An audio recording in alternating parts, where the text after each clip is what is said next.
Vamos a... Creo que ahí ya está grabando. Sí. No sé dónde se ve. Yo no veo mucho.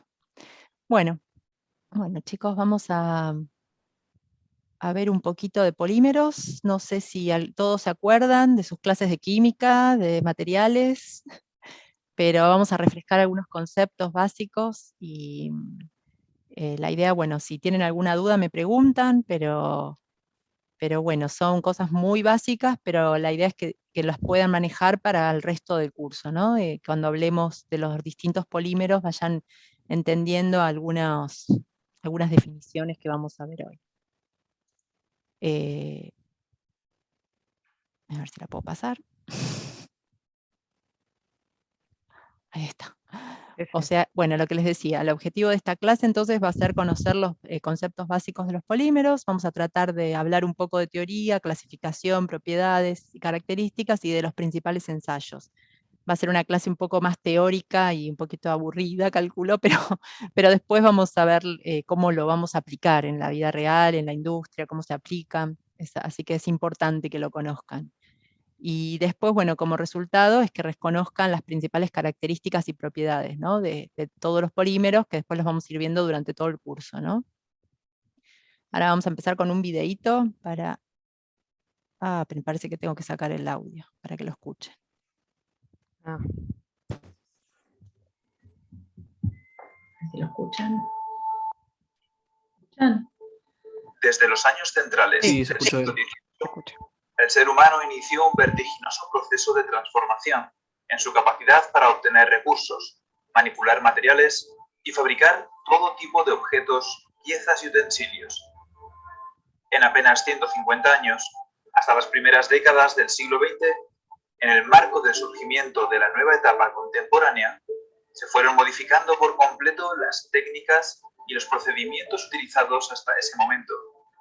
La máquina de vapor, el inicio de la mecanización en los procesos productivos, el ferrocarril y los primeros vehículos de transporte, las nuevas fuentes de energía eléctrica y los combustibles fósiles trajeron consigo cambios de tal trascendencia que generaron un auténtico revulsivo, la denominada Revolución Industrial. Fábricas, nuevas ciudades, sociedades urbanas creadas al calor de la producción en masa, abrieron un nuevo escenario en el campo de los materiales. El incremento exponencial de las capacidades de producción, el crecimiento económico y demográfico y la generación de nuevos mercados demandaron nuevos recursos, más baratos, eficientes y fáciles de manipular con las nuevas tecnologías implantadas por el progreso industrial. Como consecuencia de todos estos cambios, el ser humano fue desarrollando nuevos materiales sintéticos que fueron mejorando y sustituyendo a los tradicionales. Del uso habitual de los polímeros naturales se pasó a la estandarización de los artificiales, destacando entre todos ellos los conocidos como plásticos. Se trata de polímeros sintéticos conformados a partir del carbono como elemento principal de su estructura y obtenidos esencialmente del petróleo. Su relevancia ha sido tal para el ser humano que han definido una nueva etapa en el uso de los materiales, la llamada edad de los polímeros sintéticos o edad de los plásticos, un nuevo periodo sustentado por el proceso de la transformación industrial y consolidado desde el comienzo del siglo XX. En la sociedad reciente, los plásticos han sido sin duda elementos críticos y esenciales para la vida moderna. Gracias a su utilización, el ser humano ha progresado en soluciones técnicas impensables en la antigüedad. De hecho, sus aplicaciones han ido creciendo desde su invención hasta copar prácticamente todos los ámbitos de desarrollo de nuestra vida cotidiana, desde la salud a la higiene, la alimentación, el transporte, el vestido o la vivienda.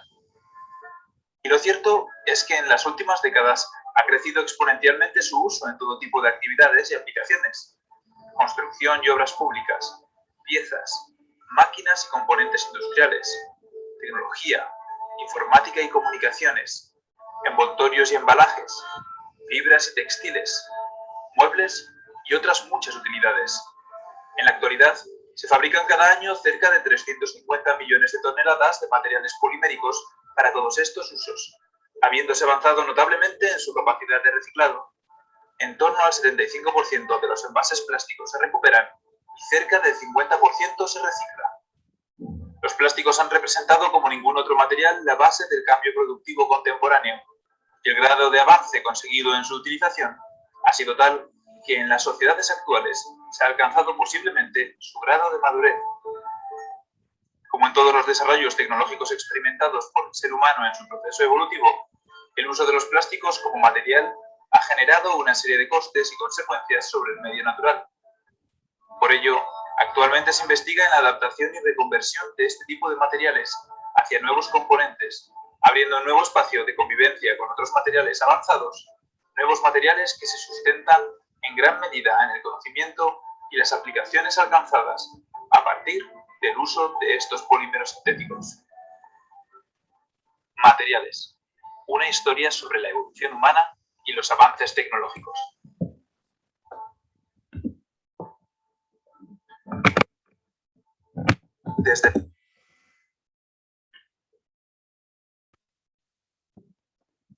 Bueno, ¿ahí me escuchan de nuevo? Sí, Sí. se escucha. Bueno. Sí. Bueno, como decía el video, la verdad que, bueno, uno cuando escucha de los plásticos escucha todo mal, que es todo malo, que, que nos están invadiendo que el mundo, digamos, toda la parte del reciclado. Yo sé que hay una muy mala prensa y es verdad. En realidad, bueno, yo que hace tantos años que trabajo en todo lo que es industrias plásticas, industrias de la alimentación en realidad y cosméticos, pero utilizamos mucho los polímeros, los plásticos. Es verdad, pero yo creo que el problema somos nosotros, ¿no? Que el ser humano, pero acá lo explica muy bien, eso es lo que me gustó de este video, que habla siempre de la evolución, ¿no? Cuando uno empieza con nuevas cosas, especialmente los seres humanos, siempre tendemos a hacer un lío al principio con esas cosas que nosotros mismos inventamos, y bueno, y después de a poco nos vamos dando cuenta y vamos entendiendo las implicancias, ¿no? Qué es lo que está pasando ahora y que y ustedes lo van a vivir más todavía, ¿no? Cada vez nos estamos adaptando a una nueva etapa, creo yo.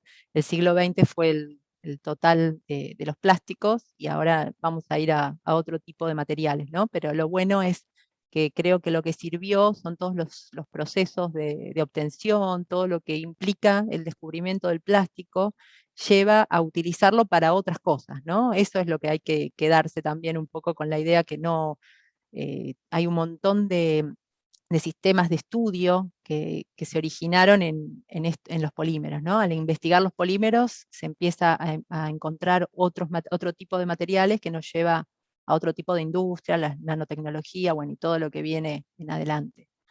Pero bueno, vamos a ir un poquito a los polímeros para conocerlos un poco mejor, antes de seguir avanzando sobre los envases y las aplicaciones, ¿no? En realidad en la industria se utiliza mucho la palabra resina, la van a escuchar bastante, y en realidad la definición en sí es que es una mezcla física de sustancias orgánicas cuyas moléculas son muy similares entre sí y tienen una distribución de pesos moleculares. Esa es la base de una resina. Acá vemos, por ejemplo, un ejemplo de un polímero, en realidad, que es una resina. Un polímero es una resina que tiene muchas sustancias, es una mezcla física de sustancias orgánicas, pero la diferencia con una resina es que además de que tiene una distribución de pesos moleculares, tiene un peso molecular promedio alta, o sea, son largas cadenas moleculares, son macromoléculas, y además tienen que presentar uno o dos o más tipos de unidades repetitivas que la pueden escuchar con el nombre de ségmero, pero también pueden llamar en los libros, especialmente se encuentran más con la palabra de unidades monoméricas, ¿no? Que es el origen, el reactivo es un monómero, y se va repitiendo, ¿no? En una cadena de estas macromoléculas. Entonces, todo polímero va a ser una resina, pero a veces toda resina no es un polímero. Eso es importante saberlo. Después, en general, la palabra polímero surge o deriva de la palabra poli y meros, que son muchas partes, y también de la palabra griega plásticos, que es fácil de moldear. En realidad, en la industria del plástico lo que se busca es fundir un polímero, fundir estos materiales, hacerlos fluir, eso es lo que es la deformación plástica, y después se los introduce en un molde con la forma final de la pieza. En realidad ese es el modelo, y de ahí surge la palabra plástico, que en realidad hablar de plásticos no es tan ingenieril, nosotros deberíamos hablar siempre de polímeros, pero bueno, en la jerga todo el mundo habla de plásticos, así que es muy difícil salirse de eso, ¿no? Después otras definiciones son, por ejemplo, que el grado de polimerización es el número de segmeros que encontramos, el número de repeticiones de la unidad en la cadena, y cuanto más larga sea la cadena, más pesada, obviamente va a tener mayor grado de polimerización. Y los reactivos que dan origen a un polímero se llaman monómeros. O sea, acá vemos una reacción química, por ejemplo, y tenemos los reactivos que cuando van a producir un polímero, los reactivos son monómeros, y el polímero es el producto. Para cuando hablen de monómeros, cuando estemos hablando de monómeros, recuerden siempre que son los reactivos que dan origen a un polímero. Después, otro tema muy importante que lo vamos a ir viendo bastante en la clase, es que todos, para hacer un polímero, tienen una distribución de pesos moleculares. Generalmente se representan en una campana de Gauss, puede haber otras distribuciones, pero la más común y la más sencilla es la campana de Gauss, donde tenemos que para bajos pesos moleculares empieza con pocas cadenas, que son cortas, pequeñas, después llegamos al peso promedio, que es la mayoría de las cadenas moleculares tienen ese peso, y después hay pocas cadenas que son muy grandes, que tienen un peso molecular muy grande. Algo interesante también es que va a depender de la forma de este gráfico para ver dónde nos conviene más procesar este polímero. Si tiene buenas propiedades, una distribución amplia, tiene mejores propiedades para extrusión, que es uno de los sistemas de procesamiento que vamos a ver después, y cuando es una campana de Gauss más finita, digamos, tiene mejores propiedades para lo que es moldeo por inyección, que son otro tipo de procesos, que después igual con este tema vamos a volver a tocarlo en más detalle. Después otros meros, en general acá se habla mucho de meros, como verán, muchos términos terminan en mero. Van a escuchar por ahí alguna vez hablar de telómeros, que son grupos terminales que están en los extremos de las cadenas poliméricas, ¿no? Son totalmente diferentes a los componentes de esa cadena, y pesan muy poco. Generalmente no influyen en el comportamiento del polímero. ¿Por qué? Porque, por ejemplo, pueden pesar, no sé, 45 kilos, puede pesar la cadena molecular, y estos telómeros pueden pesar gramos, 15 gramos, por ejemplo. Así que miren la diferencia que hay en peso, probablemente en la mayoría de los casos no van a impactar absolutamente en las propiedades del polímero final, pero en algunos casos sí puede llegar a tener algún tipo de influencia. Por ejemplo, el más común es una marca comercial, Surlyn se llama, que lo que hace es, por ejemplo, el polietileno es un polímero característico porque no se pega con nada. Si yo cambio el grupo metilo final de la cadena, lo cambio por un ácido uniónico, que es un telómero, lo vamos a convertir a ese polímero en un excelente adhesivo, por ejemplo, ¿no? Este es un caso muy particular, ¿no? El Surlyn, por ejemplo, tiene muy buenas características, muy buenas propiedades mecánicas, tiene alta transparencia, por eso se lo usa en las tapas de las botellas de perfume, que vemos acá algunas fotos. Después tiene mucha resistencia al impacto, por eso también se lo utiliza en pelotitas de golf, y tiene muy buena adherencia con la cartulina. Por eso antes, cuando ustedes vean un pellejito con una cartulina, el pellejito no es el termoformado, digamos que es el que es duro, sino que es un pellejito, eso es Surlyn probablemente. Lo que pasa es que es costoso, entonces ya se está reemplazando por otros materiales, ¿no? Esto hace bastantes años se usaba mucho y cada vez se usa menos, en realidad, el Surlyn. Pero tiene muy buenas características y se usa tiene determinadas aplicaciones y usos, que vale la pena por el costo, obviamente, ¿no? Después, otra definición importante es oligómeros. Los oligómeros son las moléculas de bajo peso molecular, bastante menor al peso molecular promedio, y que forman parte de la distribución de pesos. Acá vamos a ver la campana de Gauss, y en la parte inicial, digamos, donde están los bajos pesos moleculares, ahí se van a encontrar los oligómeros. Mientras que las cadenas que tienen mayor peso son más grandes, pero hay menos cantidad, aparecen con menos frecuencia en la macromolécula, se llaman colas de alto peso molecular. Esas son otras dos definiciones. Los oligómeros no son buenos, empobrecen las propiedades del polímero en realidad. Generalmente aparecen en el proceso de fabricación de un polímero. Las petroquímicas en sus reacciones obviamente van a tratar de eliminarlas en la mayor cantidad posible, pero no es posible eliminarlas totalmente.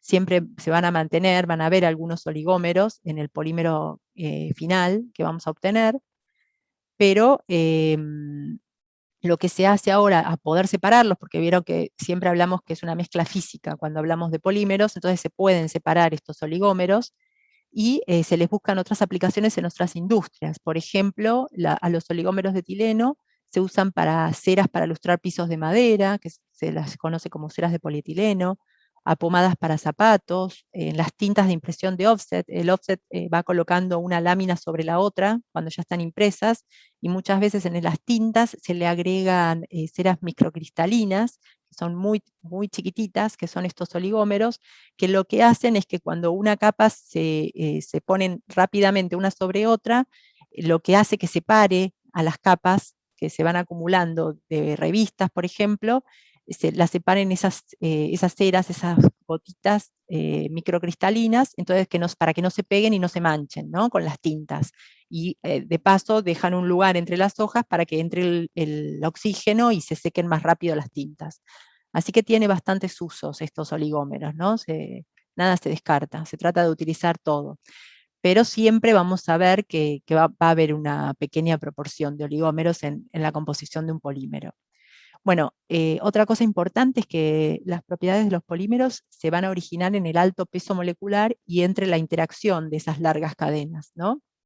Tiene mucho que ver todas las propiedades de los polímeros con las largas cadenas moleculares. Por eso ahora cuando veamos las clasificaciones nos vamos a dar cuenta cuánto afecta cómo se componen, cómo están relacionadas las cadenas entre sí. Pero las propiedades más importantes que tiene el polímero es la viscosidad o comportamiento reológico, la dureza, la temperatura de fusión, la resistencia al impacto y resistencia a la tracción, que ahora vamos a ver con más detenimiento. Bueno, acá hay una clasificación, existen millones, cada libro tiene su clasificación, cada profesor da su libro. Si hicieron, en materiales se ve otro tipo de clasificación, porque no son taxativas, se solapan entre ellas, o sea, cualquier polímero puede pertenecer a más de una categoría al mismo tiempo. Lo importante que la idea que a ustedes les quede de acá es que después cuando hablemos de cada polímero vamos a decir, bueno, este es termoplástico, este es termorrígido, este es amorfo, este es cristalino.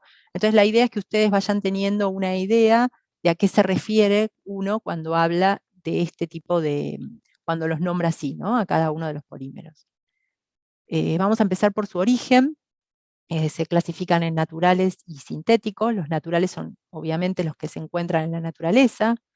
El más común o el más con más historia, digamos, y el que todavía se sigue usando porque al lado del sintético todavía tiene muy buenas características. Las propiedades del caucho natural siguen siendo fenomenales al lado del caucho sintético, que es el styrene butadiene polímero, rubber, SBR es el nombre. Ese es el sintético. Pero, sin embargo, las propiedades que sigue teniendo el caucho, por eso se sigue utilizando mucho caucho natural. Acá hay una fotito de cómo se extrae. En principio el árbol más común del cual se extrae el caucho es la Hevea brasilensis, que como su nombre lo dice, proviene de Brasil, pero al siglo pasado un inglés se llevó las semillas a Malasia, que era una colonia inglesa, y a partir de ahí los mayores productores de caucho natural son Malasia y Vietnam, ¿no?, que están en el sudeste asiático. En América todavía quedan algunas producciones, pero de mucho menor volumen, ¿no?, de Colombia y Venezuela antes. Después también tenemos la celulosa de la madera, el almidón, la seda natural, la caseína de la leche se utilizaba antes para hacer botones, y ahora se usan más como aditivos de la pintura, ¿no? Y obviamente se están desarrollando polímeros naturales y se está avanzando en ese terreno, ¿no? Pero en principio, para que se acuerden de esa clasificación. Y bueno, y después los sintéticos, que son todos los que se obtienen por síntesis química, ya sean derivados del petróleo o no. Después tenemos por la estructura molecular, si hay un solo tipo de ségmero, una sola tipo de monómero, de repetición en esa cadena, vamos a hablar de un homopolímero. Todos los monómeros que lo constituyen son iguales, no hay ninguna diferencia. Y después tenemos a los copolímeros, que ahí están formados por 2 o más monómeros diferentes. En general, más de 3 monómeros, yo no conozco ninguno, de 4. Hasta 3, que es el ABS, que después lo vamos a ver, hay en la industria, pero no más que eso.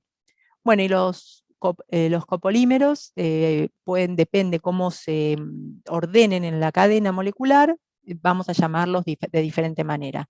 Si las unidades repetitivas están una atrás de la otra, se llaman alternados, y vienen en bloque una y otra, es en bloque, al azar, o también puede ser de injerto o graft o ramificados, cuando es una cadena y de esa cadena están todos agarrados todo el resto del otro monómero, ¿no?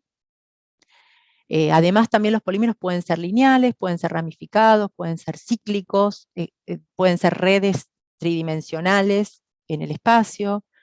Y otra clasificación que van a encontrar a veces también es que por la composición de la cadena pueden ser isocadenas si solamente contienen átomos de carbono o hidrógeno, o heterocadenas si además contienen otros elementos como puede ser oxígeno o azufre.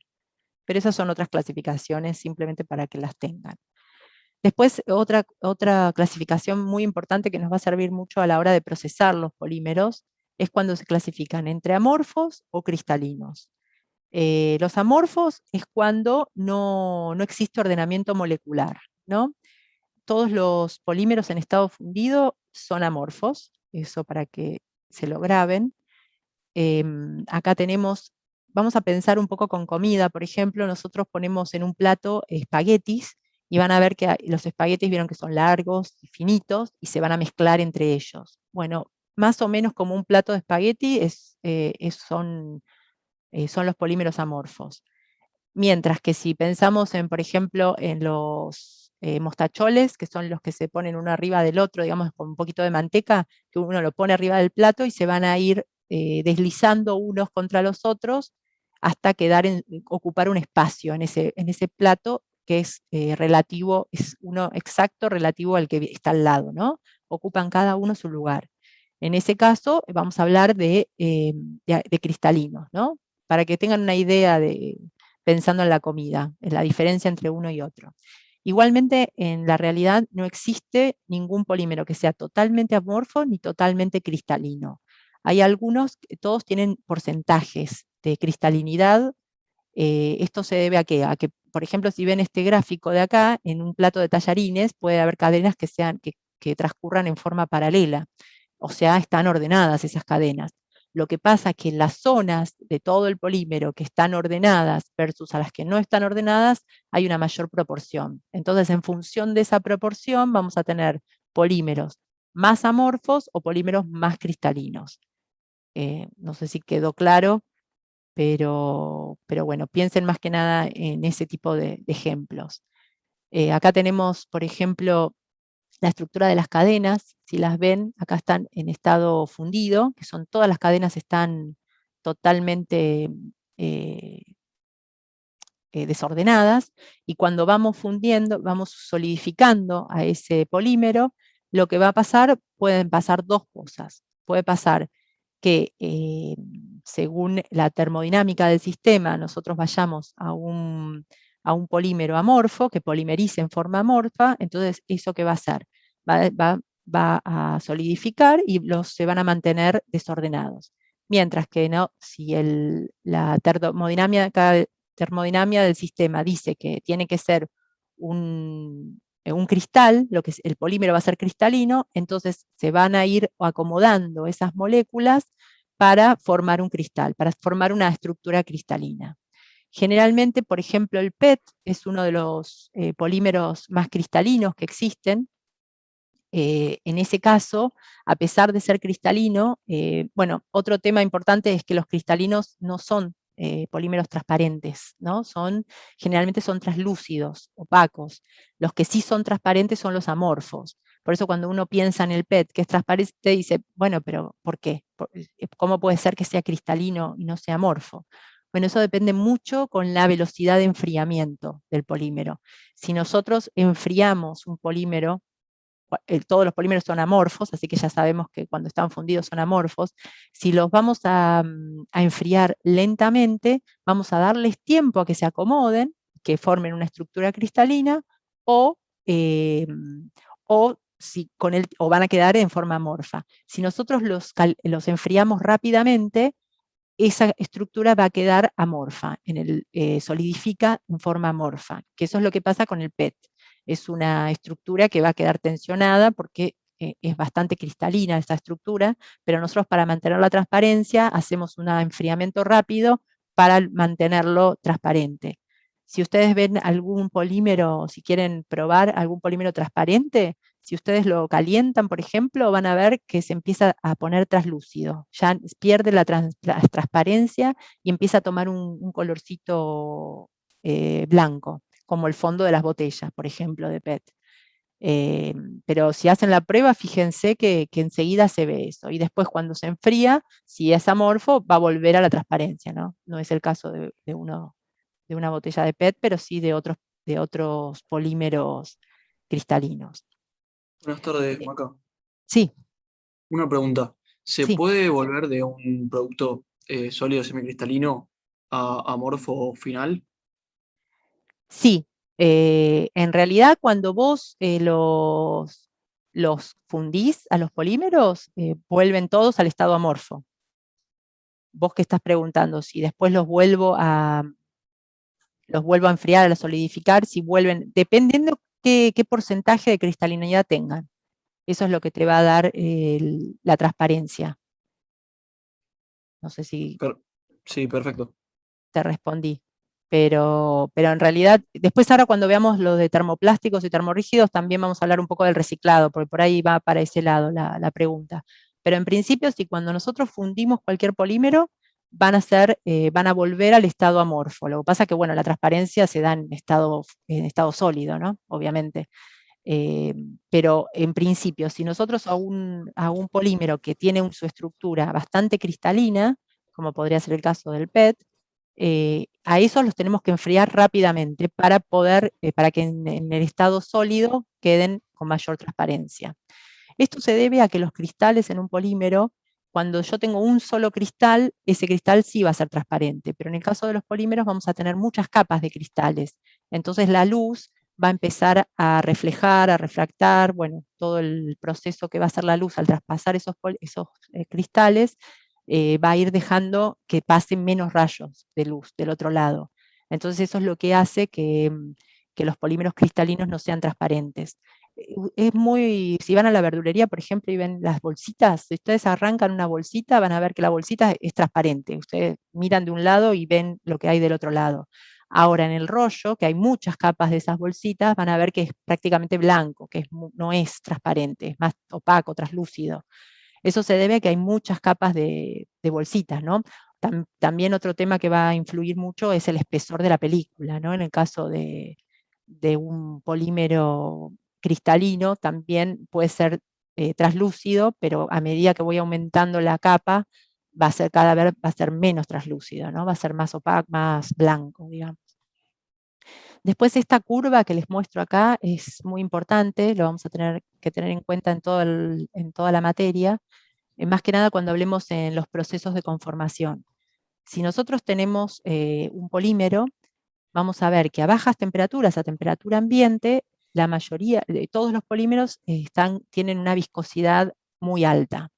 O sea, están sólidos, ¿no? En forma sólida, eso significa. En general la viscosidad es infinita, ¿no? Si sería infinita, pero bueno, para graficarlo se grafica de esta manera, que la viscosidad es muy alta.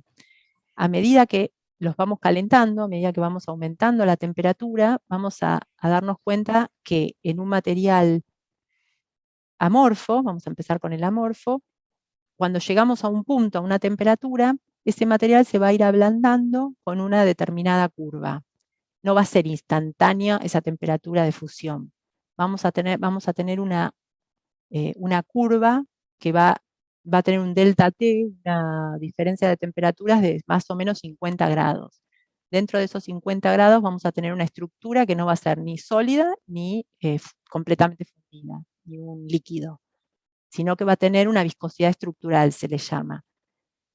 Mientras que un material cristalino, vamos a ver que llegamos a una temperatura determinada y funde casi completamente. Eso se debe a que son cristales, ¿no? Entonces, un cristal tiene una temperatura de fusión más específica.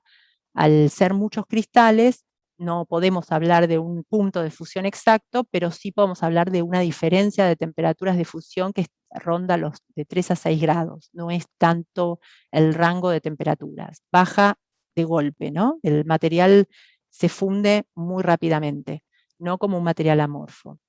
Y este comportamiento reológico del material va a condicionar mucho el método de transformación.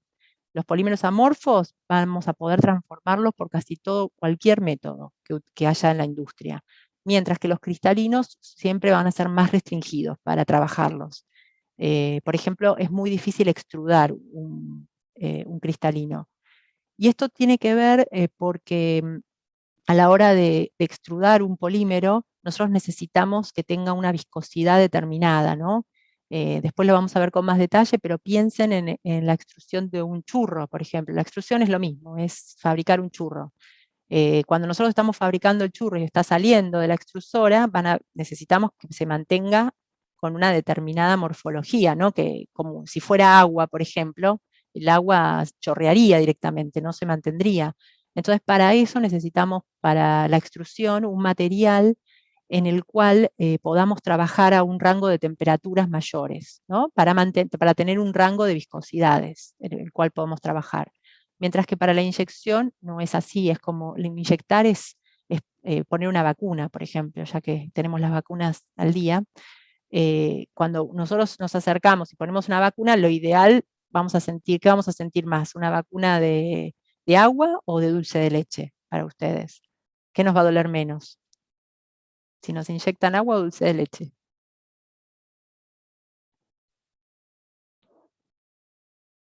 Agua. A mayor densidad, más va a doler. Claro, exacto. Entonces, por eso, cuando en el proceso de inyección necesitamos que el material esté bien fundido, que funda rápido. Por eso cualquier material cristalino también lo podemos. Aparte de la inyección, trabaja a muy altas temperaturas. Como verán en este gráfico, a altas temperaturas, la viscosidad es muy baja, ¿no? Ya son líquidos los dos. Por eso, para el material, la inyección se puede procesar cualquier material, en realidad por la temperatura también. Bueno, y después tenemos los conceptos de opacidad, que es cómo impacta el rayo de luz sobre la superficie. También ahí tiene mucho que ver el molde, ¿no? Si está pulido o no. Si tenemos moldes pulidos, vamos a tener una superficie brillante, pero en este caso estamos hablando que un cristalino siempre hay materiales que van a ser siempre opacos, independientemente de cómo hagamos la superficie del molde, siempre van a ser opacos. Bueno, y después otra clasificación que también la deben haber escuchado bastante, es cuando hablamos de termoplásticos y termorrígidos. Los termoplásticos son aquellos polímeros que cuando los calentamos, cuando aumenta la temperatura y les ponemos un esfuerzo mecánico, un cierto nivel de esfuerzo de corte, estos materiales van a fluir, se van a deformar plásticamente, ¿no? De ahí la palabra plástico, justamente. Después, cuando ese esfuerzo cesa, o sea, terminamos de hacer el esfuerzo y se enfría ese material, mantienen la deformación final, ¿no? En el caso de una pieza de plástico, va a tener la forma final de la pieza, por ejemplo. Bueno, este ciclo, en teoría, si se vuelve a calentar, lo volvemos a fundir, después fluye, lo volvemos a meter en un molde, y volvemos a hacer otra pieza, ese proceso lo podríamos hacer infinitamente. En teoría debería ser así, por eso se habla que los termoplásticos son reciclables, por este proceso. Pero en la realidad no pasa esto, porque cada vez que nosotros metemos un polímero en una máquina, se van a empezar a cortar las cadenas moleculares, vamos a hacer que las cadenas moleculares sean más cortas, y ya vimos lo que pasaban cuando se convierten en oligómeros, ¿no? Cuando va bajando lo largo de las cadenas moleculares, la longitud de las cadenas moleculares, van bajando las propiedades finales de la pieza. Entonces, tanto sea por pirólisis, porque se van quemando, o porque se van cortando las cadenas moleculares, siempre vamos a perder propiedades, siempre cuando procesemos una pieza. Eso es fundamental. Por lo tanto, generalmente no se recomienda reciclar un polímero más allá de 5 o 6 veces. Ese es el ciclo que se busca, no mucho más que eso. Mientras que un termorrígido, ¿qué pasa con un material termorrígido? Frente a un aumento de temperatura y con un cierto nivel de esfuerzo de corte, o sea, lo ponemos en la máquina, fluyen, se van a deformar plásticamente, igual que un termoplástico, o sea, siempre un termorrígido proviene de un termoplástico, porque si no, no podríamos procesarlos, ¿no? Si tenemos algo muy duro, es imposible moldearlo. Y sin embargo, se moldean muchos, como por ejemplo la suela de un zapato, que es un termorrígido, se moldea. Entonces, ¿cómo hacemos? Porque todos los termorrígidos vienen de un termoplástico en realidad. ¿A qué se le hace a ese termoplástico? También le aumentamos la temperatura, lo hacemos fundir, que fluya, se lo pone en un molde y se van a deformar plásticamente. Cuando ese esfuerzo de corte va a terminar, pero ahí sí hay que mantener la temperatura, o tiene que haber una reacción química que une, que reticula las cadenas moleculares. Acá en este dibujito creo que se ve bastante bien cómo van reticulando, pasando. Acá tenemos el termoplástico, son todas cadenas lineales, una al lado de la otra, que lo único que van a hacer es juntarse entre ellas y van a solidificar juntas, digamos. Mientras que en un termorrígido va a haber una reacción química entre las cadenas que se van a ir agarrando unas a otras, ¿no? Esta reacción pueden ser varias. Puede ser una reacción química, que si hay azufre se llama vulcanización, que es lo que pasa con el caucho. Generalmente el caucho natural o el sintético también, hay una reacción de vulcanización. También se puede llamar reticulado, o entrecruzamiento, curado, crosslinking. Van a encontrar todas estas definiciones, pero en realidad todas esto es la reacción química que se produce para pasar de un termorrígido de un termoplástico a un termorrígido. También puede haber, con solamente aplicando calor, más allá de un cierto tiempo, también se puede reticular, o por radiaciones. También hay casos de termorrígidos que se reticulan a través de radiaciones. Esto depende mucho del termorrígido, del material. Lo que cuando nosotros tenemos muchos entrecruzamientos, lo que estamos logrando es una pieza muy rígida, ¿no? Que en general, si nosotros le volvemos a aplicar calor, se va a quemar, no se va a fundir. ¿Por qué? Porque antes lo que hacíamos en un termoplástico al aplicarle calor, quiere decir que el calor hace que las cadenas se despeguen, digamos, no estén pegadas unas a otras y se vuelvan a deslizar, y vamos de nuevo a fundir, y podemos volver a plastificar y a meterlo en un molde y volver a hacer una pieza. En el caso de un termorrígido, aunque le pongamos calor, aunque queramos cortar con fuerza, con una fuerza de corte, no lo vamos a lograr de ninguna manera. En algunos casos vamos a quemarlo si le aplicamos calor, y si le aplicamos alguna fuerza, si no hay tantas de estas reacciones químicas, de estos puentes, lo que vamos a lograr es que por ahí se deforme un poco esa pieza, pero nunca va a fundir de nuevo. Eso seguro que no. Lo único que se puede hacer con un termorrígido es molerlo y volver a agregarlo al polímero como carga. Pero obviamente vamos a bajar las propiedades finales del polímero, ¿no? Cuando hacemos ese proceso. No es lo mejor, en realidad. Bueno, espero que les haya quedado claro, porque este es un concepto que vamos a verlo bastantes veces. Termorrígido. Esto es en realidad el comportamiento de los polímeros frente a la acción combinada de la temperatura y un esfuerzo de corte, ¿no? Las dos cosas al mismo tiempo. Cómo reaccionan ante esos dos esfuerzos. Después, otro de la clasificación es el proceso de polimerización, que son dos procesos, o sea, cómo se obtienen el proceso químico por el cual se obtienen los polímeros, pueden ser por adición o por condensación. La diferencia en ellos es que la reacción de polimerización, ¿qué hace? Ahí vienen unos iniciadores que lo que hacen es romper la doble ligadura de los enlaces y las moléculas se van agarrando una a la otra, ¿no? Es como, acá se ve bien que tenemos Na' que se van a convertir en muchas A. Lo que pasa con esto siempre, ay, perdón, me fui a la otra. O sea, no cambia mucho la estructura del monómero. O sea, el monómero y el polímero tienen muchos rasgos en común. Cuando ustedes ven el polímero y lo van analizando químicamente, físicamente, van a darse cuenta que es un, ¿cómo se dice? Cuando se multiplica, es un múltiplo del monómero en realidad. Eso se van a descubrir. No hay un gran cambio en las características entre el polímero y el monómero inicial. Dentro de esta categoría tenemos a la mayoría de los polímeros amorfos, los vinílicos, los acrílicos, los estirénicos. Bueno, después estos los van a ir viendo cuando vamos a ver casi todos estos grupos de polímeros.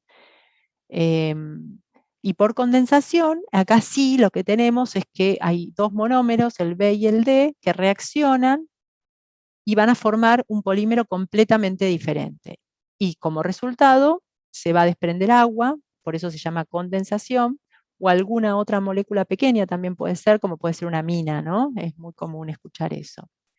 Estos polímeros de condensación son los polímeros de mejor desempeño, los que tienen mayores prestaciones. Pero hay un problema con los polímeros que polimerizan por condensación, que es que la reacción es bastante inestable y puede volver para atrás. ¿Esto qué quiere decir? Que vamos a tener que las cadenas se van a volver a cortar, se van a ir achicando. Un ejemplo muy claro de esto es con la esponja que se lavan, que usan para bañarse, o la que lavan los platos. Vieron que cuando ustedes la compran es esponjosa, rebota, está bárbara. Y después de un tiempo, cuando la mantienen en agua caliente, con detergentes, van a ver que se empieza a deshilachar. ¿Sí? Con el tiempo se empieza a deshilachar. Eso es hidrólisis, eso es lo que se llama que hidroliza o se va despolimerizando, va volviendo para atrás la reacción de polimerizar. Ese es el proceso que pasa en realidad en esos casos. Por eso a las poliamidas, como el nylon, a los poliésteres, el poliéster es fundamental al PET secarlo. Es muy importante que no entre a la máquina con humedad. Por eso van a ver que cuando hay un proceso de inyección de PET siempre hay secadores en las plantas, tienen muchos secadores que después los vamos a ver cuando veamos inyección, pero acuérdense de esto, que cuando es un polímero que se polimeriza por el proceso de condensación, lo que va a pasar es esto, que si no lo secamos bien a altas temperaturas, vamos a tener muchos problemas de hidrólisis dentro de la máquina, que el problema es que no lo vemos. Cuando estamos conformando un polímero, una pieza, no lo vamos a ver si tiene fracturas o tiene problemas en el interior. Entonces, por eso es importante secarlo bien antes, ¿no? Obviamente que se hacen ensayos y se hacen pruebas, pero a veces no se descubre hasta que después se usa y se rompe enseguida, por ejemplo. Que en algunos productos no sería tan grave, pero hay productos que sí, puede llegar a ser un problema grave, ¿no? Lo importante de esto es que los polímeros que se obtienen por uno de estos procesos, por adición, no pueden ser obtenidos por condensación. Eso acuérdense siempre. O es por adición o es por condensación. Un polímero no puede obtenerse por los dos procesos.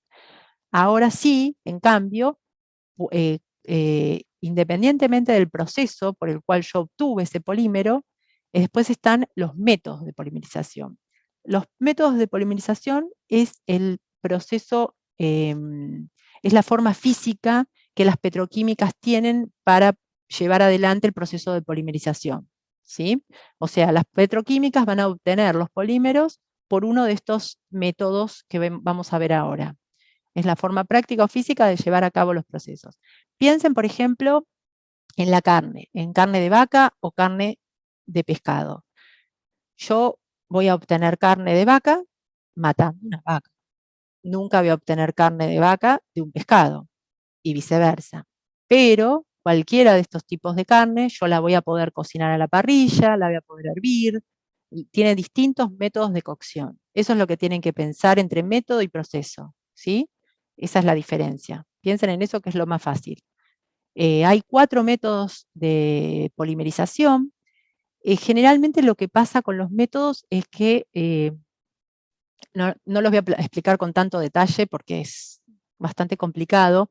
Lo que ustedes tienen que acordarse siempre es que el proceso en masa es cuando yo voy a solidificar, mi polímero va a solidificar en el seno del monómero. No le voy a tener que agregar nada a ese monómero para estabilizarlo, sino que voy a aplicarle calor al reactor, donde pongo el polímero, pongo el catalizador, pongo el peróxido, por ejemplo, que es el iniciador, le agrego calor y empieza a crearse ese polímero. Va a empezar a solidificar, Pero yo voy a tener el monómero en sí, voy a tener en el seno de ese producto, se va a solidificar directamente. Esto se hace con muy altas presiones también, ¿no? Pero este es el método más puro. El método en masa es el más puro. Después tenemos en fase acuosa, o sea, yo le voy a agregar agua, y voy a poder, tengo 2 métodos, uno que es una emulsión y una que es una suspensión. Estamos hablando acá de monómeros que son químicamente iguales. La diferencia es que yo en la fase acuosa voy a tener un monómero que es oleoso, porque es una sustancia orgánica, como vimos antes, va a estar dispersa, van a ser gotitas en un medio acuoso. No se van a disolver, ¿no? Van a ser gotas. Y dentro de esas gotas voy a polimerizar. Lo que pasa es que yo le voy a agregar a un coloide protector para que vaya y agarre a la gota y no deje que se disuelva, ¿no? que mantenga su forma para así poder agarrarse y poder ir polimerizando, poder agarrarse una molécula con la otra. En este caso, como ven acá el dibujito, esto es una gota de polímero, este es como un espermatozoide, que tiene la colita hidrofílica, bueno, y lo que hace es que no pueda venir otra gota a juntarse, ¿no? Para formar, para que este color, bueno, es un proceso medio complicado, pero lo importante es que yo estos, tanto en emulsión como en suspensión, le agrego algo al polímero para que pueda transformarse pueda polimerizar, pueda solidificar. Y la diferencia va a estar en el producto final que yo voy a obtener. O sea, yo cuando lo hago por el método de suspensión, lo que voy a obtener es un polvo tipo sal o azúcar, que van a ser partículas grandes de 20 a 200 micrómetros, y van a tener una forma muy irregular. ¿Por qué? Porque yo cuando le saqué la cabecita del espermatozoide, dice que está ahí, va a quedar rugosa toda la superficie, ¿no? Entonces, por eso va a ser de forma irregular. Estos se pueden ver a simple vista. Cuando tenemos en solución en fase acuosa, los vamos a poder, son como gotas en la línea de la ensalada. ¿Vieron cuando ponen las gotas que las ven? Están ahí, en una sopa, por ejemplo, que se ve la grasa. Mientras que en una emulsión van a ser partículas chicas, van a estar entre 0,5 y 5 micrómetros, van a ser lisas esas partículas redonditas. O sea, lo que a ustedes más les interesa de todos estos métodos, o lo que le interesa a un industrial, a uno que va a convertir ese polímero, que sería el caso de los que lo vamos a usar en la industria, es que estos polímeros pueden tener residuos, ¿no? Tanto el tensioactivo que le agrego cuando lo hago por emulsión, o esta sustancia que agregué también en la suspensión, las voy a tener que lavar y separar físicamente, pero probablemente en algunos casos queden residuos, ¿no? O también cuando es en el caso de la solución, también pueden quedar residuos. Entonces, lo que tengo que tener en cuenta es que estos residuos van a afectar la procesabilidad del polímero. O sea, cuando yo lo lleve a la máquina, a ese polímero que me vendió la petroquímica, puedo tener problemas a la hora de procesarlo, ¿no? Generalmente cuando hay algunos puede salirme amarilla la pieza, por ahí si la pieza tiene color no importa tanto, pero sí pueden afectar a las propiedades de esa pieza, ¿no? Entonces siempre hay que tener cuidado con eso. También se pueden incorporar químicamente y van a afectar el peso molecular, ¿no? Y desmejorando las propiedades del polímero. Lo más importante es que en la hoja técnica que me vende la petroquímica tiene que especificar la cantidad de residuos del polímero, o se lo tendríamos que pedir si no están en la hoja técnica. Más que nada es eso, es lo más importante. Ustedes piensen que, por ejemplo, el PVC, que tiene tanta mala fama, pero se usa para todo lo que son productos biomédicos, para las bolsas de sangre, por ejemplo. ¿Por qué es eso? Porque el PVC se puede obtener por el método en masa, que es el más puro de todos, y por eso pero también se puede obtener por los otros dos métodos, ¿no? Se puede obtener por cualquiera de estos métodos, el PVC, pero justamente se utiliza para la industria biomédica, se utiliza el obtenido por el método de masa, porque es el más puro y no tiene ningún contaminante. Por eso cuando elegimos el polímero, se elige el método de polimerización en función del costo, de la pureza que se requiera, de la necesidad, y esto es lo que les hablaba del PVC. Bueno, los polímeros ya saben que son commodities, o sea, se consumen en grandes volúmenes. Las familias que más se comercializan o se utilizan son las de las poliolefinas, polietileno, polipropileno.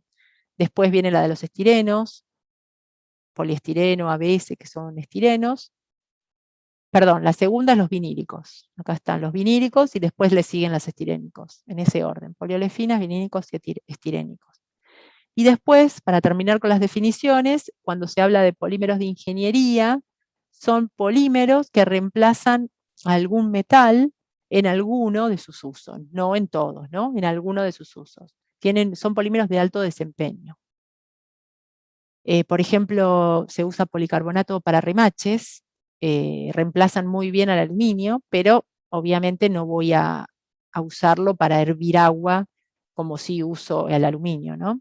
Porque en contacto con la llama no van a resistir, ¿no? Pero esa es la idea de un polímero de ingeniería, que puede reemplazar a un metal, que ustedes saben que los metales tienen muchísimo mejores propiedades que los polímeros, pero bueno, hay polímeros que ya tienen unas características iguales o superiores a algunos metales, pero para unos determinados usos. Bueno, ¿qué hora es? Seguimos con ensayos, son las 6 ya. 18.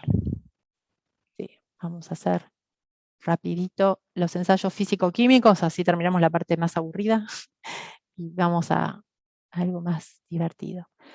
Bueno, ¿para qué sirven los ensayos? Ya los vimos también en bastantes materias los ensayos, así que supongo que lo tienen más fresco esto. Solamente voy a hablar de algunos ensayos que se usan en la industria plástica, más que nada. Bueno, sabemos que es la finalidad, o sea, el fin de los ensayos físico-mecánicos es conocer las diferentes propiedades físicas y a veces químicas de un material para poder utilizarlas al diseñar o verificar una pieza, ¿no? Eso es la finalidad de un ensayo, obviamente. Para que puedan ser verificados o validados en cualquier parte del mundo por cualquier persona, para que uno lo pueda tomar como un estándar, tienen que estar normalizados, ¿no? Entonces, una norma de ensayo va a ser un procedimiento, un estándar que va a ser emitido por un organismo internacional. Puede ser, acá les puse algunos, como la ASTM, la DIN, que es de Alemania, la British Standard, la Military Standard de US Army, la CIRAM, que es el Instituto de Racionalización de Materiales de acá de la Argentina, y también la ISO, que es otra norma bastante común. Estas normas, si ustedes leen las hojas técnicas que venden las petroquímicas, que dan las petroquímicas cuando nos quieren vender los productos o nosotros queremos averiguar por esos productos, van a ver que los ensayos generalmente nombran alguna de estas normas. Generalmente la STM es la más nombrada, pero también hay DIN, también hay ISO. Es bastante común encontrarlo. Así que si alguno tiene interés en ver un poco más en detalle cada norma, los invito a revisarlas, pero es medio aburrido, la verdad, lo debo reconocer. O sea, lo que hace la norma en realidad es estandarizar el proceso, que no quede nada a criterio del operador. Describen exactamente con precisión el equipo que vamos a utilizar, la forma de la probeta del ensayo, cómo se va a preparar y obtener esa probeta, la temperatura y humedad ambientes, la duración del ensayo, todo tiene que estar, lo tienen que encontrar en la norma, sí o sí, no tienen que inventar nada. Y obviamente lo tienen que respetar, ¿no? El que hace estos ensayos tiene que respetar lo que dice la norma, por supuesto. Especialmente si queremos obtener resultados que podamos reproducir en la realidad. Mientras que cuando se habla de un procedimiento de ensayo, es esencialmente lo mismo, es una norma, pero que la diferencia principal es que no es emitido por una institución reconocida internacional, sino que es emitida por una empresa para su uso interno o para hacer un contrato con sus proveedores, ¿no? Para que todos midamos lo mismo, esa es la idea. ¿Por qué existen estos procedimientos? Porque muchas compañías grandes, especialmente de los automóviles, no están de acuerdo como se hace una norma, entonces, o por ahí requieren datos particulares porque necesitan para un proceso interno algún tipo de ensayo, o por ahí no existe una norma para lo que ellos necesitan, entonces se busca hacer un procedimiento interno, que eso es lo que es muy común en las empresas. Cuando ustedes empiezan a trabajar en una industria o una empresa, van a ver que hay muchos procedimientos internos de la empresa. Lo que pasa que cuando nosotros vamos a aplicar ese procedimiento, lo tenemos que informar previamente a nuestros proveedores para que apliquen los mismos procedimientos, ¿no? Para que sea algo consensuado entre los dos, porque si ellos hacen un ensayo y nosotros hacemos otro, no le vamos a probar ningún material cuando entre, obviamente. Bueno, acá vamos a ver rápidamente, vamos a pasar por dureza, densidad, algunos de los más importantes, pero sepan que existen muchísimos más ensayos, que cada industria, cada empresa puede hacer un ensayo o puede usar un ensayo para distintos materiales, como pueden ser conductividad eléctrica o térmica, resistencia dieléctrica, por ejemplo, la flexión. Para los polímeros, lo que implica flexión no es como una viga, lo que vimos en resistencia de materiales no es la misma flexión, sino que cuando hablamos de polímeros se habla de cuántas veces cierra y se puede flexionar ese polímero, por ejemplo, una tapa. Piensen en una tapa flip top, que son las tapas que tienen la tapita. Bueno, medio redundante lo mío, pero cuando nosotros se exige para que tengan esa flexión una determinada cantidad de ciclos. Si lo cumple, está cumpliendo con la norma que se exige de flexión, ¿no? Pero es una repetición, más que nada de un mecanismo, ¿no? En polímeros se habla más que nada de eso, flexión. Bueno, para ir rápido a los ensayos, la dureza en general es un ensayo que no sirve mucho para ser utilizado en las especificaciones técnicas de los materiales. ¿Por qué? Porque en realidad no tienen la suficiente precisión y exactitud que uno requiere.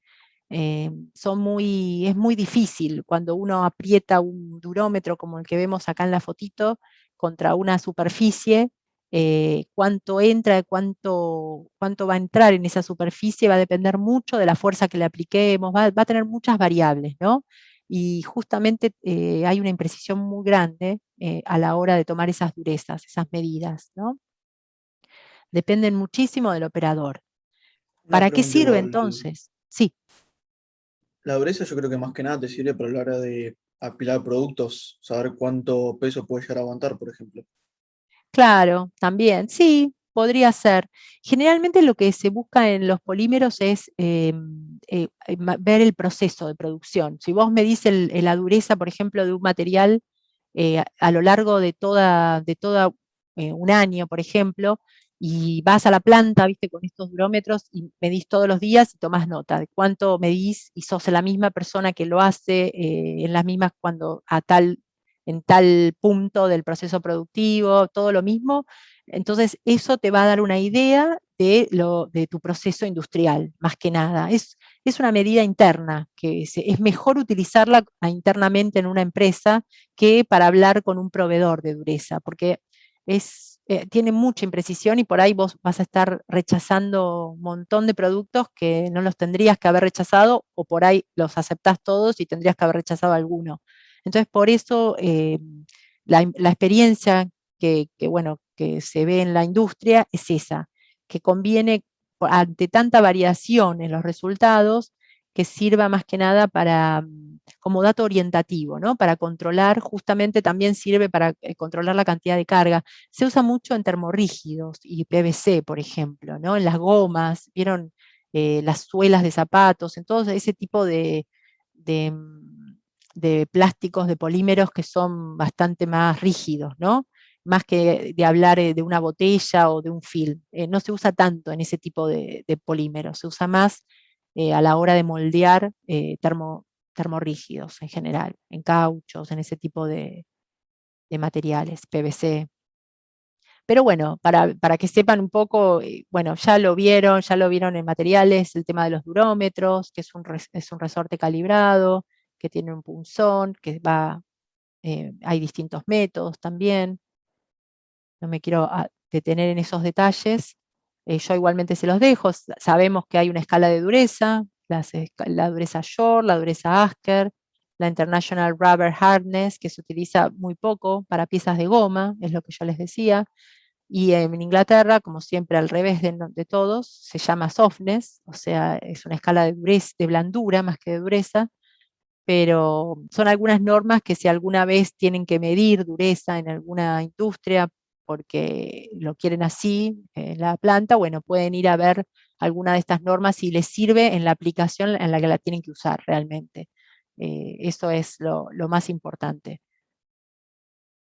Después, cuando hablamos de densidad, sabemos que nuestros polímeros, muchos tienen, nosotros compramos por kilo, y nos interesa saber la densidad justamente porque los polímeros lo que hicieron es bajar el peso, ¿no? En todo, por ejemplo, en los aviones, en la industria automotriz, en la aeroespacial. Obviamente que desde el punto de vista técnico es importante conocer la densidad de estos materiales, pero también porque el costo de la pieza va a depender de cuánta materia prima esté contenida en el volumen de la misma, ¿no? A menor densidad voy a tener menor peso de la pieza, menor costo y mayor ganancia, obviamente. Entonces, por eso es tan importante medir la densidad de los polímeros. También es importante a la hora de agregar cargas inertes. Muchos polímeros se conforman se le agrega mucha carga, ¿no?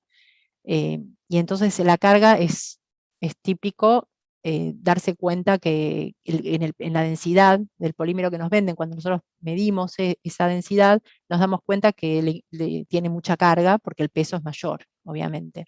Pero acuérdense siempre que cuando agregamos cargas inertes, las que no son reforzantes, acá tienen una definición, hay cargas reforzantes que mejoran las propiedades del polímero, por ejemplo, el plástico reforzado con fibra de vidrio, obviamente que estamos reforzando la fragilidad de ese plástico. Después están los de carbono, todos los nuevos materiales a carbono. Siempre vamos a mejorar alguna de las propiedades de ese polímero, ¿no? Cuando le agregamos cargas reforzantes. Por ejemplo, para las gomas de caucho se le agrega piedra, pero para que resistan mejor la abrasión, ¿no? Hay algunas cargas que son buenas y que se le tienen que agregar al polímero para mejorar en alguna de sus propiedades.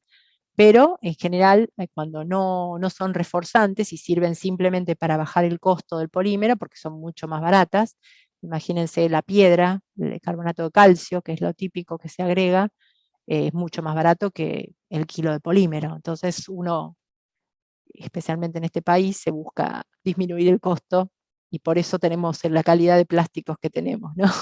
Que no es la misma que en otros países. Bueno, acá hay un grafiquito para que lo miren si quieren. Lo importante que tienen que saber es que al agregar carga, nosotros podemos disminuir el costo final, pero también hay que saber que si empezamos a agregar mucha, siempre hay un punto óptimo de agregado de carga para cualquier polímero que hay que analizarlo. ¿Por qué? Porque si seguimos aumentando la carga vamos a tener muchos problemas, como el desgaste de todo lo metálico, de todas las máquinas que tenemos en nuestra planta, ¿no? La piedra nos va a ir desgastando prematuramente y la camisa en el caso de una extrusión, los moldes, bueno, todo lo que sea metal, ¿no? Y también el consumo de energía, bueno, y otras variables que no son tan fáciles lo pasa que las empresas no tienen en cuenta estos gastos, son gastos ocultos en general, que no se pueden visualizar tan fácilmente cuando uno gasta en comprar el polímero, ¿no? Uno compra el material y enseguida sabes el precio, el costo, listo. Ahora, a la hora de ponerlo en la máquina y hacer que son gastos mucho más costosos, pero bueno, a largo plazo, que no se ven enseguida. Por eso es otro tema a tener en cuenta, ¿no? Después hay dos tipos de de métodos para evaluar la densidad. Uno se llama densidad por picnometría, que lo que permite conocer con certeza la primera cifra decimal. Ustedes saben que, por ejemplo, los polietilenos se dividen en baja densidad, alta densidad, densidad lineal. Ahí impacta mucho conocer el primer dígito del decimal y también en la segunda cifra decimal, ¿no? Por eso a veces con el primer método, que es el de picnometría, no alcanza y tenemos que ir al método de columna, que es un poco más complicado. Es una columna que acá vemos el dibujito, muy alta, donde se van tirando bolitas que van flotando, entonces uno sabe la densidad que tiene mi polímero. Pero en ese caso es más preciso porque al ser una columna muy alta hay menor error, ¿no? A la hora de la medición. Pero bueno, lo más importante es que estos dos métodos garantizan las distintas, más exactitud, tienen más exactitud a la hora de medir la densidad de los polímeros. Después, bueno, el ensayo siempre el más importante, que vimos bastante, yo que estoy en materiales también lo vemos mucho para metales. En resistencia, obviamente, lo que nos va a dar el valor que nos dé la resistencia a la tracción va a ser nos va a permitir diseñar o verificar las secciones, ¿no? El ancho de una pieza, la sección, depende cuál sea la sección más importante de una pieza polimérica, pero el resistencia a la tracción nos va a permitir ver eso, ¿no? En función del polímero a emplear. Cuándo se va a romper mi pieza en la aplicación a la que la voy a exponer. Eso es lo importante, lo que tengo que saber, a qué fuerza, ¿no? A qué valor. La máquina, bueno, ya la vimos, es muy parecida a la de metales, es una máquina universal de ensayos, que se llama dinamómetro también, consta de una estructura resistente que tiene dos mordazas, una fija y la otra viajera, con velocidad variable y conocida. Una de las mordazas está montada a una celda de carga que permite medir de manera continua el esfuerzo realizado por la máquina. Y también en general se le hace, bueno, ahora se mide todo ópticamente, ¿no? Pero lo importante es medir la distancia que va a estirarse, digamos, esa probeta. Esta es la probeta que se utiliza, tiene una forma de doble copa, como ven acá. Esto más que nada es porque tienen una propiedad de los polímeros, es el creep, que esto quiere decir que está continuamente moviéndose las moléculas, no es que están totalmente quietas. Entonces, si sería una horizontal, una pieza horizontal, lo que va a provocar eso es que cuando lo agarre la mordaza se va a tensionar. Y entonces eso no nos va a permitir bien saber cuánto va a resistir esa pieza, porque vamos a tener muchas deformaciones en ese lugar donde agarran las mordazas. Por eso en general se trata de hacer la parte de las mordazas más ancha para que al estirar uno pueda medir solamente lo que influencia en la fuerza de tracción, ¿no? Cuánto impacta la fuerza de tracción en la parte más finita de la probeta, que eso está más liberado de todas las tensiones que puede tener los polímeros, etc. Pero bueno, lo importante es que es un tipo así de probeta. Esta es la curva, que ya la vieron, calculo, la conocemos bastante. Ya sabemos que tiene dos periodos. Tenemos la parte elástica, que es la primera parte. Bueno, es tensión, en realidad es fuerza, ¿no? Sobre el área inicial, sabemos eso. Y contra la elongación, ¿no? Que no es la distancia, sino es un porcentaje, ¿no? Cuánto se estiró respecto al principio. La carga presenta, si vemos, bueno, la primera parte, la parte elástica, tenemos el módulo de Young, bueno, lo mismo, muy parecido a cuando vemos en metales este tipo de gráfico. Tenemos una zona elástica y una zona plástica. Lo importante acá es que, bueno, en un polímero vamos a tener una zona hasta que llega a una zona de fluencia, que en realidad no vamos a hablar mucho de esa parte, es medio que se trata de no considerarla porque en un polímero no es lo mismo que en un metal, ¿no? Las moléculas están todo el tiempo moviéndose unas contra otras, Entonces, fluencia en general se conoce como cuando las moléculas se están ordenando, ¿no? Que sería el caso de la zona plástica, ¿no? Que ahí ya las moléculas, las cadenas macromoleculares se están ordenando, se están estirando unas con respecto a las otras en el espacio, ¿no? Eso es lo que pasa en la zona plástica. Esta zona plástica varía muchísimo de entre un polímero. Van a ver que hay polímeros que se estiran 1500% y hay polímeros que no se estiran nada, que se rompen enseguida, ¿no? Hay mucha variabilidad en esta zona plástica. Y lo importante es que la hoja técnica de un polímero a mí me va a dar la tensión de rotura, ¿no? La carga máxima a la que ese polímero se va a romper, se va a quebrar, y justamente eso no queremos llegar nunca a que se rompa el polímero, ¿no? Si nosotros que estamos dimensionando, por ejemplo, una bolsa de supermercado, le ponemos una carga que nos dice que es la carga de rotura que nos da la hoja técnica. Cuando nosotros levantemos ese peso se nos va a romper la bolsa, obviamente, no va a aguantar. Siempre tenemos que trabajar y dimensionar nuestras piezas en un 80%, más o menos 80-90% de esa carga, ¿no? Y siempre en la zona elástica, porque la zona elástica lo que dice es que el polímero va a volver a su estado, cuando dejemos de traccionarlo, vuelve a su forma original. En los polímeros esto no es tan así, por eso si ven acá la curva roja de vuelta, esto es cuando nosotros estiramos, piensen en una gomita, por ejemplo, una goma de pelo, una gomita elástica. Nosotros la estiramos, cuando la soltamos vuelve a su posición, pero a veces nosotros estiramos mucho tiempo y vieron que no vuelve a su forma original. Queda una pequeña desviación, queda una medio deformada. Esto es lo que se llama histéresis, ¿sí?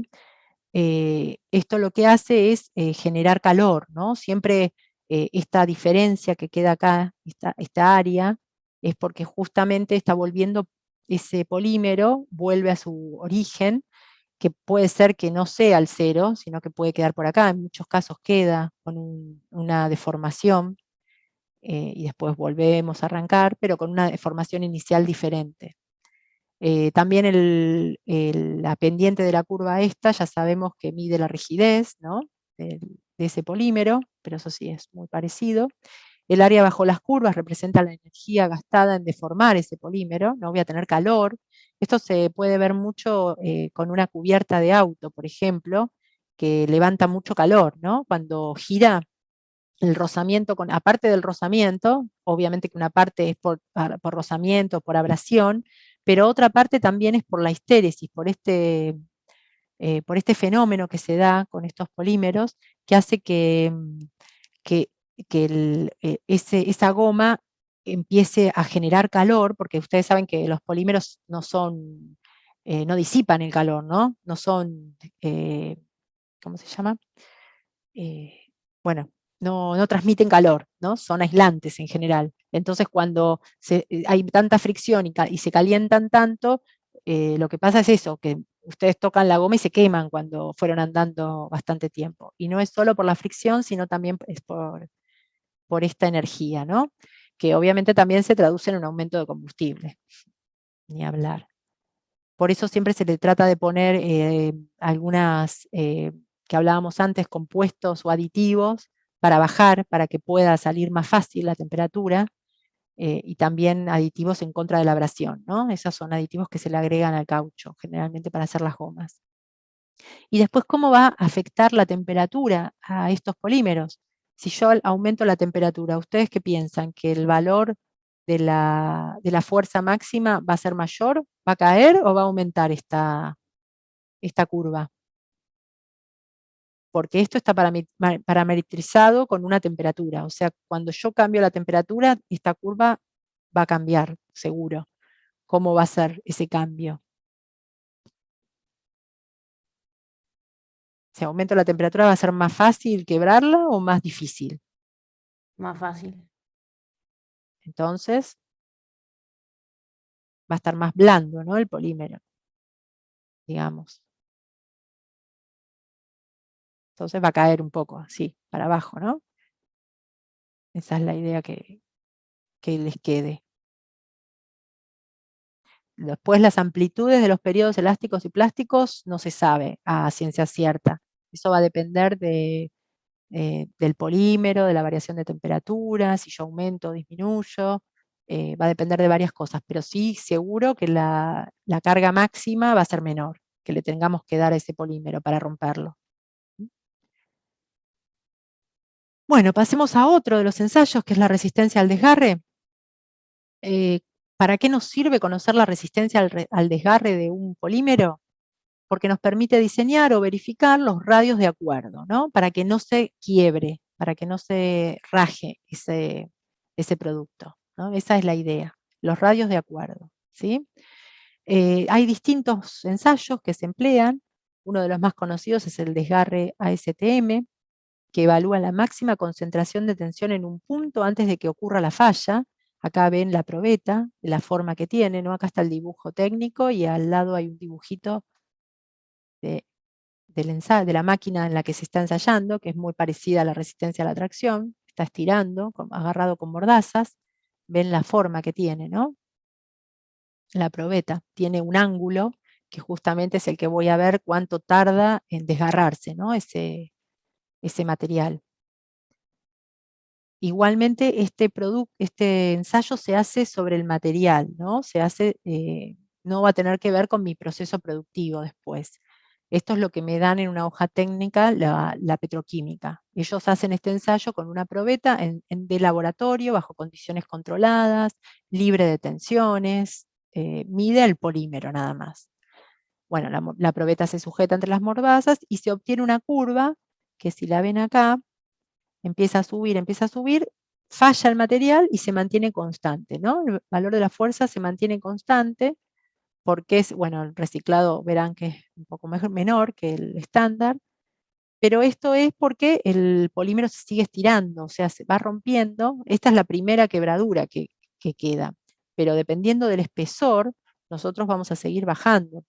Por acá, donde está este ángulo, si nosotros quebramos acá, empieza a quebrarse, pero sigue bajando hasta que llega al otro extremo, ¿no? Así que esto también va a depender del espesor de esta pieza, cuánto se va a extender esta fuerza, ¿no?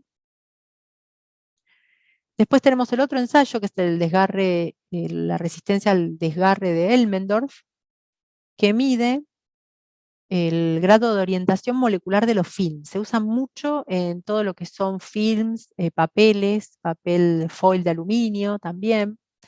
Mide si yo pongo mi probeta en un sentido y la pongo en otro sentido, tendría que poder medir en los dos sentidos. Y los dos me tendrían que dar muy parecidos para que sea un film que esté orientado bien en los dos sentidos, en el que va la máquina, en el horizontal a la máquina y en el transversal a la máquina, ¿no? En los dos sentidos.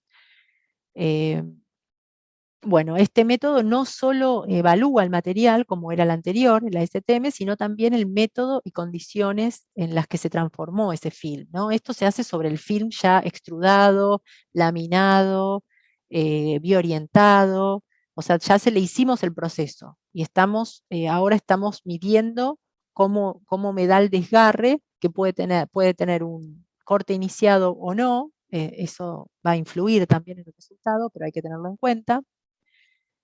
Bueno, este es un dibujo, una foto de uno de los aparatos que se usan para hacer este ensayo. Tiene una mordaza fija, una mordaza móvil. Están sujetas a un péndulo, hay una cuchilla para realizar el ensayo, que puede ser con o sin corte iniciado, lo que les decía. Y esto es importante, algunos materiales, algunos films, por ejemplo, después de hacerle un proceso en la máquina, pierden el corte iniciado en un sentido y mejoran en el sentido inverso. O sea, después cuando veamos un poco el proceso de bioorientación de films y extrusión y veamos un poco más de film, van a entender mejor esto. Pero lo importante es que se queden con eso, que hay ensayos que se hacen en el laboratorio, se le hace al material previo al procesamiento, y hay otros ensayos que se hace después de que ya pasaron por un proceso de extrusión o un proceso de conformación de polímeros. Además, si a mí me dio ese polímero, yo lo compro con un determinado buen valor de desgarre, de ASTM, igualmente después puede ser que debido a condiciones de mi proceso me dé mal este sistema. Entonces eso me sirve para evaluar las condiciones de mi máquina, ¿no? Y ponerlo a punto y mejorar las condiciones de máquina.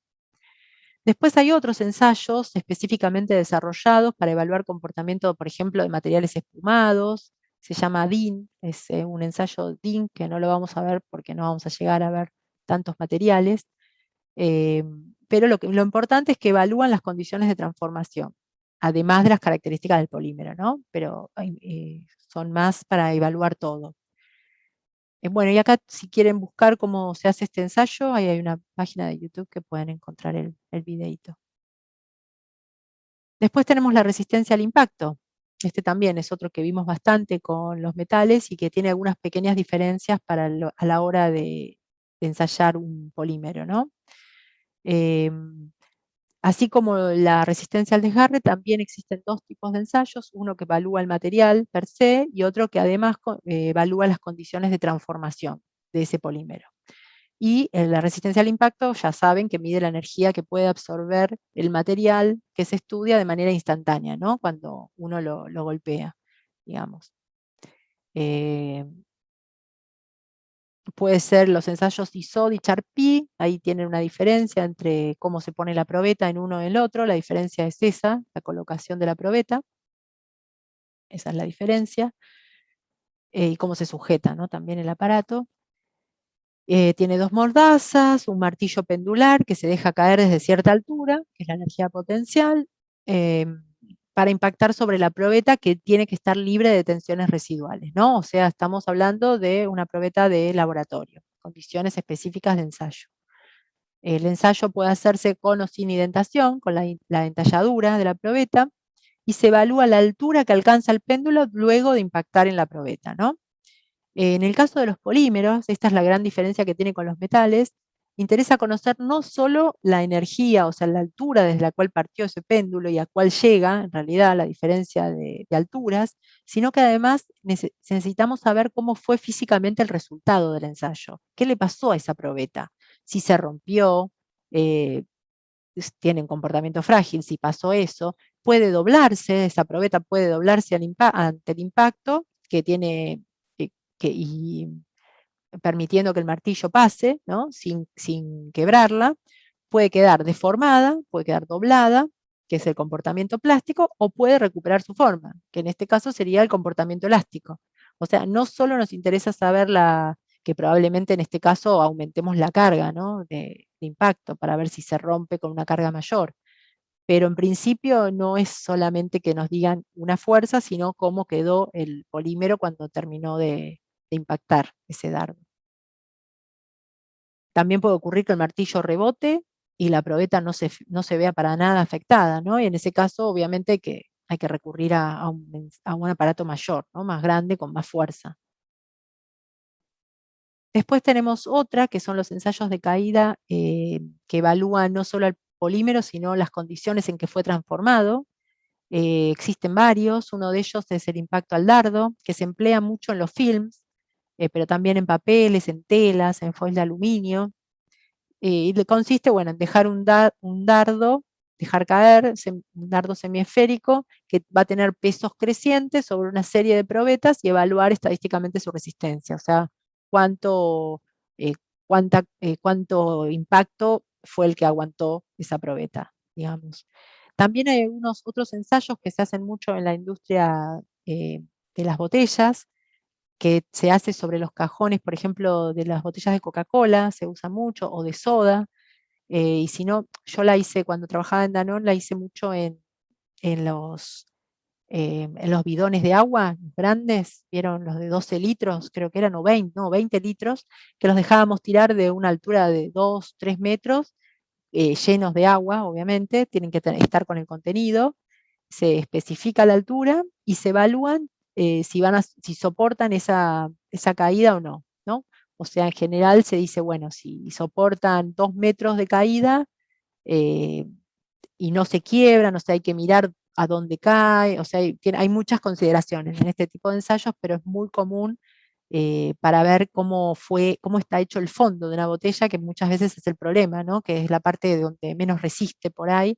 y, por ejemplo, si una botella se cae de una góndola, es un problema terrible. Entonces eso hay que tenerlo en cuenta, y es lo que generalmente los supermercados piden mucho, ¿no? A la hora de comprar, que se establezca un límite, que no se puedan romper muy fácilmente desde una altura de 1,5 metros por lo menos, 2 metros, 1,80 m, que es el de una góndola, ¿no? Especialmente con los productos de limpieza. Imagínense, bueno, no sé si les pasó, pero cuántas veces nos ensuciamos con lavandina. A mí me ha pasado que la agarré mal la botella y se me salió la tapa. Bueno, ahí no compren lavandinas que no sean de buena marca. Es un caos después. Pero bueno, este tipo de envases sirve para ese tipo de industrias, ¿no? De más que nada todo lo que es botellería. Acá tienen una caja de cartón corrugado, pero se usa también para botellas de cerveza. Este me parece que es una máquina, yo lo vi para otros ensayos de cajas, que después lo vamos a ver. No veamos cajas. Bueno, ahora ahí empezamos con los de temperatura, que la temperatura ustedes saben que influye mucho a la hora de diseñar un polímero. Ay, eso me quedó del otro. En realidad, la viscosidad de un polímero fundido eh, me va a permitir saber si yo lo puedo extrudar o lo puedo inyectar a ese polímero. Acá les puse esto, bueno, para ahondar un poco más cuando hablamos de viscosidad o de reología de los polímeros, es porque los polímeros son fluidos viscoelásticos y tienen una viscosidad medio complicada, que no es tan fácil, no es una viscosidad newtoniana, que sería la recta, ¿no? Sería la fórmula de Newton en azul, sino que hay algunos que tienen un comportamiento diferente, que es una ecuación de otros químicos o físicos, es la ecuación de Bingham. No sé si oyeron hablar de los fluidos de Bingham, que es la curva roja, y también con la ecuación de Ostwald de Wiley, que es la verde, que son los fluidos reales. En realidad esta es la ecuación que vale, ¿no? Que la viscosidad no es constante, sino que va variando permanentemente con el esfuerzo de corte. Esto, un fluido de Bingham, por ejemplo, el otro es más difícil todavía, pero un polímero, por ejemplo, piensen en una pintura. Las pinturas, cuando ustedes la abren, la lata, van a ver que siempre los pintores empiezan revolviendo la pintura. ¿Eso por qué es? ¿Por qué lo hacen? Porque, como ven acá, no empieza de cero la tensión inicial. Ellos necesitan aplicar una fuerza, una tensión inicial, un esfuerzo de corte inicialmente a esa pintura para que empiece a volverse, a bajar la viscosidad, ¿no? A poder fluidizarla, esa pintura, y poder aplicarla en la pared. Bueno, eso es lo que estamos tratando de ver acá, que es que con el esfuerzo de corte que yo le ponga, o sea, no lo puedo dejar quieta y después querer procesarlo a mi polímero, sino que tiene que tener un esfuerzo de corte inicial para poder transformarlo. Pero bueno, esto es una aparte que, si quieren indagar un poco más, después le puedo dar más bibliografía. Ay, se me corrió. Bueno, lo importante del Melt Index, y que lo van a ver mucho en las hojas técnicas, es que es inversamente proporcional al peso molecular medio del polímero. ¿Esto qué tiene que ver? Que cuando el Melt Index tiene un valor menor a 10, por ejemplo, esos polímeros se van a destinar al proceso de extrusión. Entonces, si ustedes van a encontrar en la hoja técnica los índices de fluidez, a veces lo llaman, o Melt Index, y van a ver el valor. Si no les dicen, generalmente las hojas técnicas le dicen que este polímero sirve para la extrusión de caños, de películas, les va a decir esto, pero ustedes, para confirmar, y si quieren verlo, siempre se fijan en el índice de fluidez y van a ver que si es menor a 10, se van a poder extrudar fácilmente, y si son mayores a 10, son materiales aptos para inyección. Esa es, ¿por qué es esto? Es por el peso molecular, ¿no? Tiene que ver con el peso molecular. Acá como se hace el ensayo, siempre les van a dar un valor en gramos por 10 minutos, por ejemplo. ¿Cuánto de ese polímero pasó por el orificio?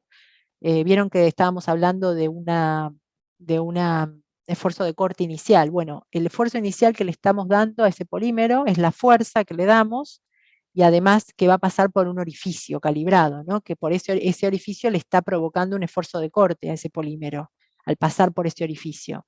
Entonces, eso es lo que me hace a mí saber en 10 minutos, por ejemplo, o en 1 minuto, cuántos gramos de polímero bajó por ahí. Esa es la base de este ensayo, realmente. Después tenemos el ensayo de HDT o de VCAT, que esto también es importante para los polímeros porque me habla de la temperatura a la cual la pieza falla. O sea, yo a una pieza la puedo calentar, la puedo trabajar a una determinada temperatura y después va a fallar esa pieza, ¿no? Se usa mucho para los envases que se van a envasar en caliente, para los caños de agua caliente, justamente. Piensa en el polipropileno, por ejemplo, tiene un HDT. Cuando hablemos de HDT es esto, es la temperatura a la que resiste. Por eso los de agua caliente son de polipropileno, por ejemplo, y no de polietileno, como los caños de agua fría. Y tiene mucho que ver con la temperatura que resiste. Obviamente que estas temperaturas serán de 100, 200 grados como mucho, ¿no? Hay otros materiales que resisten mucho más. En el caso de los polímeros y más los commodities, los polímeros que vamos a ver en la parte de envases específicamente, vamos a estar hablando de HDT de 100, 120 grados. O sea, son productos que los podemos poner con agua caliente, que no se van a derretir si los ponemos dentro de una olla de agua hirviendo. Obviamente no a la llama directa, pero sí las mamaderas, por ejemplo, las mamaderas que usan los bebés, que se ponen adentro de una olla caliente en baño María, resisten un HDT de 100 grados del agua hirviendo, ¿no? Son un poquito más, ¿no? Que eso, más o menos. Y bueno, y los dos ensayos que se usa para medir esta resistencia son el HDT y el punto VCAT. Que la diferencia es también cómo se pone generalmente se hace como una probeta, como una viga, en el caso del HDT, y se ve, se lo pone en una cámara con temperatura y con un peso.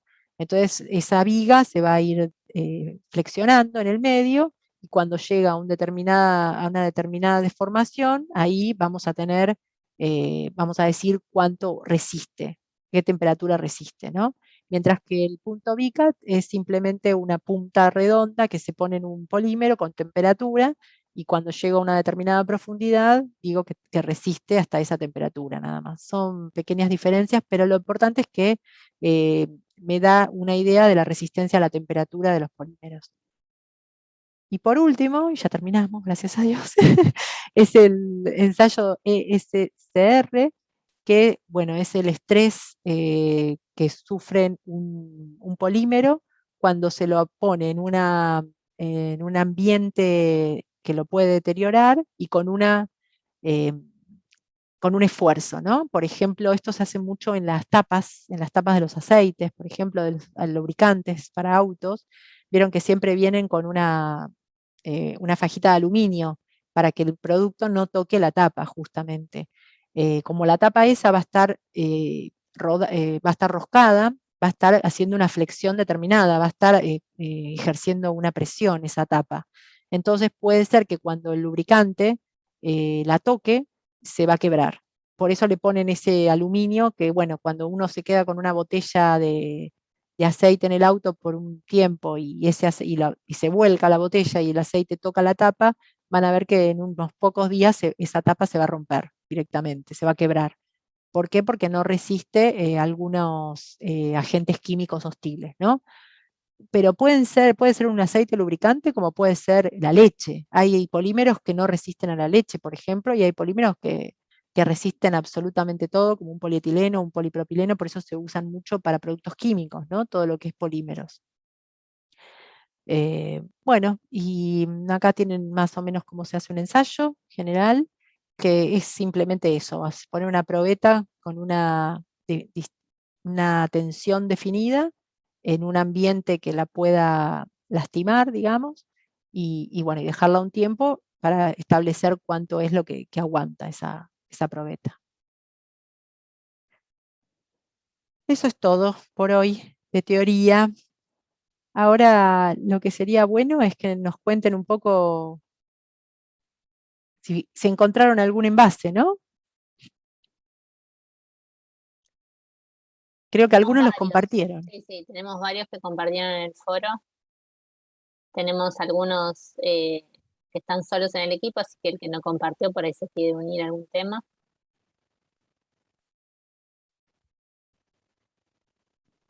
Bueno, nos gustaría saber un poco qué buscaron y qué les impactó de ese producto, o sea, por qué lo eligieron, ¿no? Por también dónde estaba, en qué góndola, si se destacaba por algo. Yo quise agregar, hola, ¿cómo están? Perdón. Quise agregar al foro y como que decía que solamente se permitían 5 mensajes por día. Por eso no llegué. Ay, no te puedo creer, pensé que eran por persona. Yo puse, pero dije, uy, está este filtro y es para que nadie, leí que era para que nadie domine la conversación, pero... Capaz igual yo vi eso y dije, ay, no puedo ir. No, sí, en teoría es por persona, por día, para que no haya uno que queme el foro, digamos. Ahora ahí me fijo a ver si era... Pero bueno, contanos.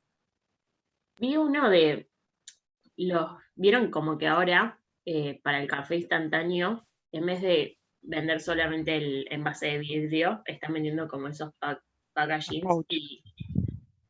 ¿Cómo? Los pouch. No sé cómo se dice. Los que separan. ¿Cómo? Bueno, ahora te digo, ¿Flexible? flexible, claro, como una mayonesa. Claro, sí. Y como que ya en el empaque dice reducir, como que ya están con todo el marketing, digamos, de reducir. Y ya para que dejes de comprar el vidrio y empieces a comprar ¿cómo se dice? El repuesto, digamos. Claro. Sí. Y igual no sé qué tan reciclable es ese material, porque después te dicen, bueno, está bien como que ahorras energía, porque hacer un envase de vidrio capaz implica más energía, después para el transporte es más caro porque es más pesado, pero después si no se puede reciclar, no sé qué tan bueno termina siendo el nuevo Tiene envase. como aluminio encima en su interior, adentro. ¿Cómo se define? Tiene como aluminio o algún... Está laminado, sí. Sí, tiene un laminado. Sí, Bueno, y eso ya lo también, vamos a ver. Sí, es un tema también de costos logísticos. Hay otras cosas. No sé si es tanto lo de reciclable, ya lo veremos más adelante, pero bueno, claro. Pero por ahí también yo pensaba que por ahí era para, como es industria alimenticia, por ahí tenía mejores propiedades para no alterar lo que está dentro. Como barrera. Sí, pero no, claro, veremos eso también a lo largo del cuatrimestre. Sí, lo vamos a ver. Propiedades de los polímeros o no. Sí. Y entonces, bueno, después agregarlo ahí, Marianela, así lo vemos todos. Dale, ¿Sí? ahí veo si puedo, me fijo bien. ¿De qué marca era? Dolca. Dolca, o sea, sería como un doy pack de café. Dolca. Ahora ese tipo de envases se llaman doy packs. ¿Sí? Ok, no sabía. Para ir adquiriendo. No, perfecto, sí. No tenías por qué saberlo. ¿Y Marianela, en principio estás con alguien o no? Sí, con Serafín. Por eso. Por eso me tomé el atrevimiento de meterte, muy bien. ¿Y quién más no había?